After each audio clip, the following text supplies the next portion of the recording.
Our customers really want us to be predictable.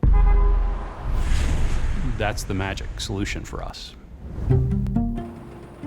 It's been about clearly defining our goals and objectives and making sure that we pick the right partners to be successful.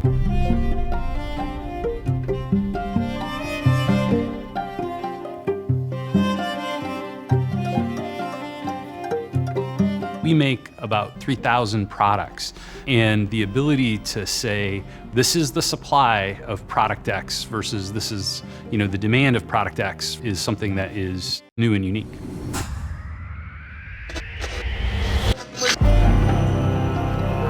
We were really drawn to the commitment that Oracle management had for us to be successful. We could easily move from demand to supply and have that circle completed in the s&op cycle.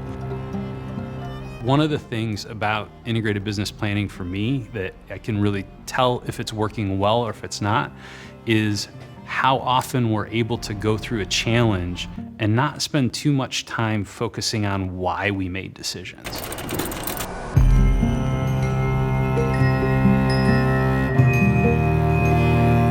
It's impossible to know the unknown, but it is possible to make decisions in a connected way.